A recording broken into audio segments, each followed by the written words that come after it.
दैव प्रकाशना धार्मिक विश्वास का महत्वपूर्ण आधार है। किसी अप्रकाशित विषय को प्रकाशित करना प्रकाशना कहा जाता है। धार्मिक क्षेत्र में दैव प्रकाशना उस माध्यम को कहा जाता है जिसके द्वारा ईश्वर स्वयं मनुष्यों को अपने विषय में जानकारी देता है ताकि मानवों को जीवन में लाभ मिल सके। दैव प्रकाशना के द्वारा ईश्वर अपने स्वरूप एवं अस्तित्व को प्रकाशित कर सकता है। जॉन हिक के शब्दों में दैव प्रकाशना मानव को दैव प्रमाणित सत्यों का प्रकटीकरण है। हिक का विचार है कि मनुष्य सीमित होने के कारण ईश्वरीय गुणों का ज्ञान प्राप्त नहीं कर सकता, क्योंकि ईश्वरीय गुण असीम तथा उच्चतम है जबकि मानवीय गुण ससीम है। ये गुण मानव को ईश्वर द्वारा स्वयं बतलाए जाते हैं। ईश्वर सत्य की जानकारी मानव को साधारण ढंग से नहीं देता है। ईश्वर मानव को चमत्कारिक ढंग से सत्य का ज्ञान प्रदान करता है। दैव प्रकाशना सक्रिय ईश्वर के अस्तित्व को पूर्व मान्यता के रूप में स्वीकार करता है। ईश्वर में सत्यों को प्रदान करने की क्षमता निहित है। दैव प्रकाशना बौद्धिक प्राणियों की सत्ता को स्वीकार करता है, जो सत्य को ग्रहण करता है तथा इसे प्रयुक्त करता है। इस प्रकार दैव प्रकाशना विश्व को ईश्वर की देन है। मनुष्य दैव प्रकाशना की आवश्यकता जीवन में उपस्थित व्यावहारिक समस्याओं के आलोक में ही महसूस करता है। मनुष्य मौलिक रूप में एक धार्मिक प्राणी है। वह ईश्वर से साक्षात्कार की कामना रखता है। मानव में ईश्वरीय मिलन के लिए तड़प रहती है। दैव प्रकाशना मानव की व्यग्रता का ही प्रतिफल है।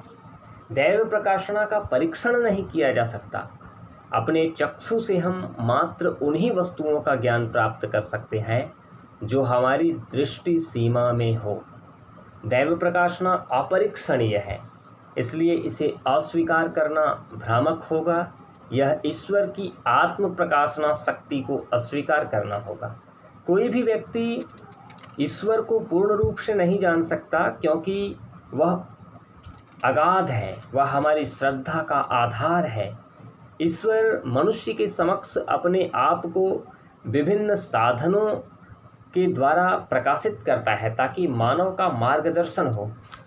ऐसे साधनों में कुछ मुख्य सिद्धांतों की हम विवेचना करेंगे और उनमें पहला सिद्धांत यह है कि ईश्वरीय प्रकाशन अवतार के द्वारा ही संभव होता है। ईश्वर स्वयं किसी न किसी रूप में मानव का निर्देशन करने के लिए जगत में अवतरित होते हैं। भगवद गीता में भी कहा गया है कि यदा यदा धर्मस्य ग्लानिर्भवति भारत अभ्युत्थानं धर्मस्य तदात्मानं सृजाम्यहम्।